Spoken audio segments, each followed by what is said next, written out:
Hi friends, मैं Gokul Rathore English stenographer आपका Gokul Rathore stenography and typing institute में हार्दिक स्वागत करता हूं। दोस्तों, आज हम डिक्टेशन प्रैक्टिस करेंगे exercise number 28 from sir Kailash Chandra magazine.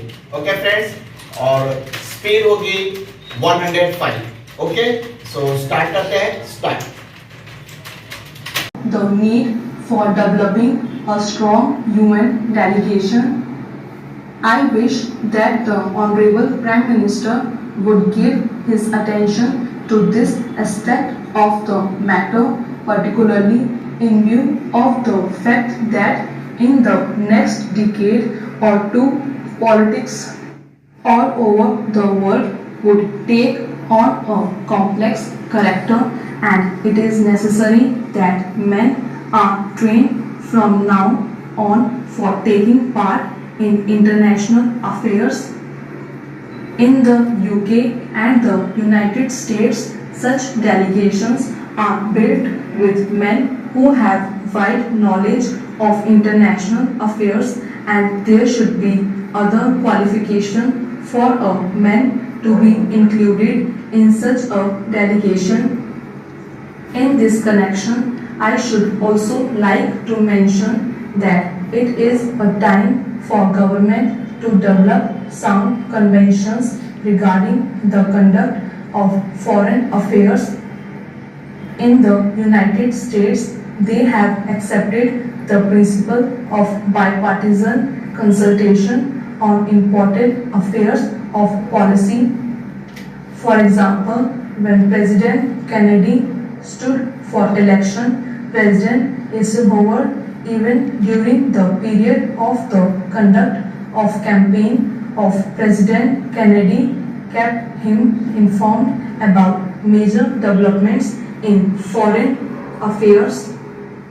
We have seen our government sending troops out of this country to the Congo, and at that time I had raised the point that before troops left our country for any assignments of an unusual character like the Congo assignments, members of the opposition should be informally consulted. There will be no question of any leakage of information whatever if leaders in the opposition are consulted on important aspects of foreign policy.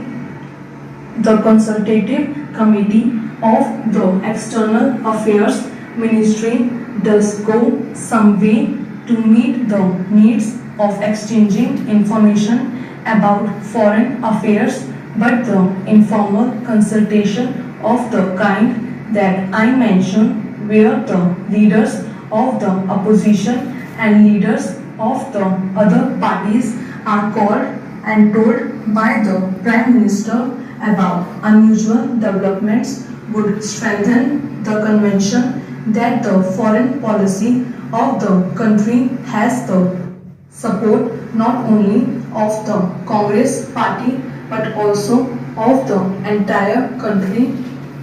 I was speaking about our external publicity, and it is a subject on which I think I can speak with some confidence, as I have been an old-time newspaperman in this country. The material which is sent out to foreign countries is extremely scurvy and useless. There is included in these messages some statement of what this minister was saying somewhere. We are trying to give publicity to ministerial activities, and it is inevitable that some such publicity should be given because ministers are in charge of the government, but one abroad does not get a real idea of what is happening in the country.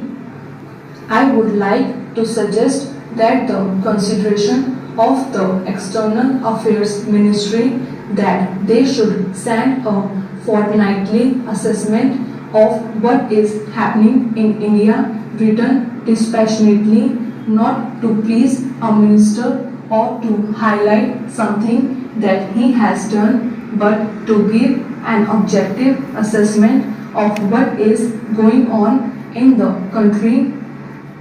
In the old days, when the British government was in existence, such fortnightly reports used to be sent by various state governments, and I think a beginning can be made in that direction in this matter. The other point that I would like to suggest is that publicity is a complicated and technical matter. The Foreign Service, as it is constituted today, does not have sufficient training in publicity. The Estimates Committee, which went into the demands of the External Affairs Ministry, mentioned about the methods of training which have been adopted, but since our foreign service men are not trained in publicity work, and one sees, for example, that a lot of confusion has arisen in the United States over Ambassador Nehru's statement, I think the External Affairs Ministry might well set up a committee of members of parliament who are conversant with external publicity and some newspapermen to advise the External Affairs Ministry from time to time. I do not think that the committee will ask for information which is confidential or secret, but they can assist the newspapermen. There are a handful of competent men who would be willing to serve on the committee in an advisory capacity.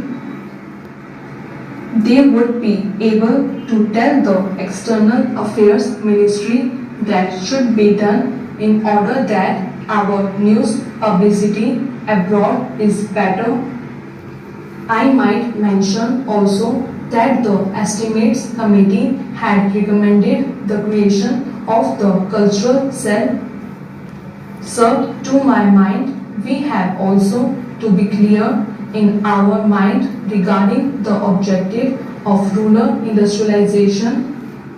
Do we mean to have only diversification of rural economy, and we are going to have rural industrialization only in order to give some help to those who find themselves unemployed during a certain period of the year?